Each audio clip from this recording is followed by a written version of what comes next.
స్వయంగా ఎట్లా బెదిరిస్తారో ఒక్కసారి మీరు విను. సార్ సార్ నమస్తే సార్.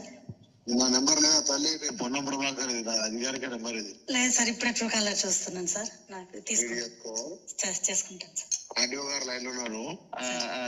మాధవి, మినిస్టర్ గారు కాల్ చేసిన నమస్తే అమ్మా. అది ఇప్పుడు మొన్న మీరు చెక్కుల గురించి చెప్పారు కదా, కళ్యాణ లక్ష్మి. అవును సార్. అదే మంత్రి గారి దృష్టిలో పెట్టి వాళ్ళు చెప్పినట్టుగా ఆ టైం తీసుకొని చెయ్యండి అని మన దృష్టిలో పెట్టే ఒక నిమిషం ఆటో సార్. మేము కూడా చెప్తున్నాం. ఎంఆర్ఓ గారు సార్ మొన్నటి దాకా హుజురాబాద్ ఎమ్మెల్యే ఈటెల రాజేందర్ ఉంటే ఎమ్మెల్సీ గవర్నమెంట్ ఉంది కదా అని ఎమ్మెల్సీ కౌశిక్ రెడ్డి ద్వారా పంచిపించారు మీరు. అవును సార్. అవును. ఇప్పుడు మేము మానవుడికి ప్రోటోకాల్ లేదు. ఎమ్మెల్సీ కాదు, మా కంటెస్టెడ్ క్యాండిడేట్ ప్రణవ్ సార్. ఎమ్మెల్యేకి మా పార్టీ వాడు కాదు, మా అధికార పార్టీ కాదు సార్. మీకే స్వేచ్ఛ ఇస్తున్నాం, మీరే అధికారం పెంచండి. ఆయన చెయ్యికి ఒక్కటి పోయినా